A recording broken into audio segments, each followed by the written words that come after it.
On February 28, the stage was set for a critical series of meetings in Washington, D.C., with high stakes for both the United States and Ukraine. U.S. Senator Chris Murphy, a Democrat from Connecticut, along with other Senate Democrats, met with Ukrainian President Volodymyr Zelensky just hours before he was set to meet with President Donald Trump and Vice President J.D. Vance at the White House. Zelensky's visit to Washington was expected to be a pivotal moment in the ongoing war between Ukraine and Russia, and discussions centered on a rare and potential game changing agreement, a partnership between the U.S. and Ukraine involving critical minerals. However, what should have been a moment of diplomatic progress quickly developed into political theater, with Zelensky caught in the middle of a partisan battle that would ultimately end in a catastrophic diplomatic fallout.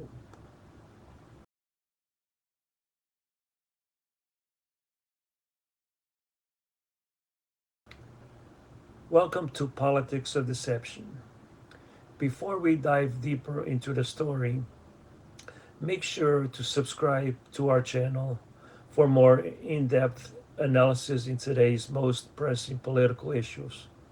Your support helps the channel continue bringing your detailed, insightful content like this. Oh. Now, before we continue with the full breakdown,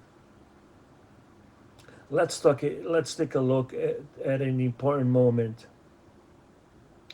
We'll show you a footage of President Zelensky entering a room for this meeting with Senate Democrats early that day. This sets the stage for what would happen next in the Oval Office with President Trump. Watch carefully as this is a key moment unfolds. Good morning. Thank you so much. So for big being team. here. Yeah. Hello. Very good to see you. How are you? Hi. Hello. You got a new Yeah. Very Hello. Thank you very much. Thank you so much. We shake already. Happy to see you. We know each other. It's not the first meeting, and I'm very proud that Ukraine has such big strategic, even not partner, not only partner, friend like the United States. So we are very thankful for this. We're here today as a show of support. Show of support. We have committee chairs. We have the president. What was initially intended to be a diplomatic negotiation and a potential breakthrough in the ongoing war between Ukraine and Russia quickly turned into a fiasco, leaving many to question the role of partisan influence in foreign policy. Republican State Chairman Ben Proto did not hold back in his criticism of Senator Murphy and his colleagues in the Senate, accusing them to undermining the diplomatic process. Senator Murphy and the Senate Democrats need to understand their role, Proto stated. Murphy and his fellow Senate Democrats purposely urged President Zelensky to reject an agreement that his administration negotiated in good faith with the United States. This action usurped their role as members of one of House in the legislative branch and was an attempt to install the Senate Democrats as the foreign policymakers of the United States. Sorry about the ding. Perdo's comments highlight the deeper issue at play: partisan politics and ambition concluding clouding judgment at the expense of national security.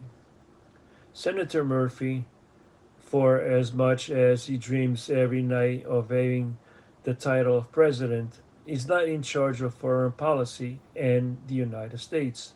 Proto continued. His and his fellow Democrats' actions have made Ukraine and Ukrainian people more unsafe in order to stroke their own egos. According to Proto, the outcome of these actions was not just a diplomatic failure, but an unfortunate setback for Ukraine's security, and it removed any potential economic interest in U.S. may have had in the country. The day's event took a turn when Zelensky, after meeting with Murphy and other Democrats, arrived at the White House. Despite having initially agreed to sign a mineral deal with President Trump had negotiated, Zelensky, reportedly influenced by partisan advice of Senate Democrats, rejected the agreement. Zelensky's failure to sign the agreement, which was aimed at establishing a strategic partnership between Ukraine and the U.S. through the mining of rare earth minerals, was a grave diplomatic error. The plan, according to Trump, was seen as a potential step toward a ceasefire and a means to rebuild Ukraine's war torn economy. Instead of going forward with the deal, Zelensky's meeting with Trump and Vance devolved into a heated exchange. Trump's, frustrated by Zelensky's refusal to sign the agreement, accused him of jeopardizing world peace, while Vice President Vance echoed the sentiment, calling Zelensky disrespectful during the brief and continuous meeting. For those who witnessed the fallout, it was clear that partisan politics were driving the train. Democratic lawmakers, led by figures such as Senate Minority Leader Chuck Schumer, were quick to condemn Trump's treatment of Zelensky. Schumer went as far as accusing Trump and Vance of doing Putin's dirty work, a sentiment echoed by other Democratic leaders like Adam Schiff, who called Trump a coward. The response from these lawmakers was predictable but concerning in its implications, using a delicate international situation as a political tool rather than focusing on other long-term interests of Ukraine and the United States. On the other side, Republican figures rallied behind Trump's action, citing the need to prioritize American interest. Senators like Mike Lee and Jim Banks praised the president for standing up to Zelensky, framing the encounter as a necessary and stand against further involvement in what they termed as an endless war. Zelensky, ungrateful, expect us to bankroll and escalate another forever war, wrote Banks on social media, voicing a widespread sentiment within the Republican Party that was critical of continued U.S. involvement in the conflict. The issue at hand was not simply the rejection of a mineral deal, but rather a broader consequences of such political maneuvering. By listening to Democrats' advisors instead of engaging with the U.S. president directly, Zelensky affected by putting his own country's future at risk. The rejected deal, which could have provided Ukraine with much needed financial support and a degree of protection, was now off the table. The delay in failure to move forward could embolden Russia and diminish Ukraine's standing in global negotiations, with consequences that may prove fatal in the long run. The meeting between Zelensky and a bipartisan group of senators earlier in that day, where discussions revolved around continued military assistance and peace initiatives, further complicated the situation.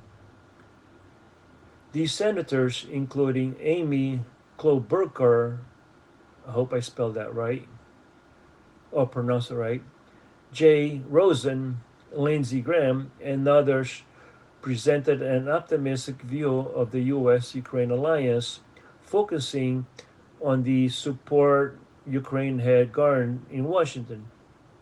However, this meeting and the subsequent advice given to Zelensky only added to complexity of the negotiations that followed. In an ironic twist, the very support Zelensky was receiving from the U.S. lawmakers turned into a diplomatic trap. Instead of playing a balanced role in negotiations, these politicals were pushing for a continued war rather than peaceful resolution. Zelensky's decision to follow their counsel over direct talks with President Trump only confirmed that his priorities were more aligned with partisan politics than with the well being of his own people. Unfolding diplomatic disaster raises several important questions. Was Zelensky truly seeking peace, or was he more interested in continuing the war to gain greater leverage from Western powers? And what role should U.S. lawmakers, particularly those with a partisan agenda, play in shaping foreign policy? In the end, the rejection of the mineral deal by Zelensky under the influence of Democratic senators not only worsened his relationship with President Trump, but also undermined the delicate peace process. The political gameship played by lawmakers on both sides of the aisle only made matters worse, leaving Ukraine more vulnerable and potentially on a path to further destruction. Ultimately, the real casualty of this political drama is the Ukrainian people, whose future now hinges on decisions of leaders who are more interested in scoring political points than in securing lasting peace and stability. What is clear is that in, in politics of deception, the true victims are often those who can least afford it. Thank you and have a good day.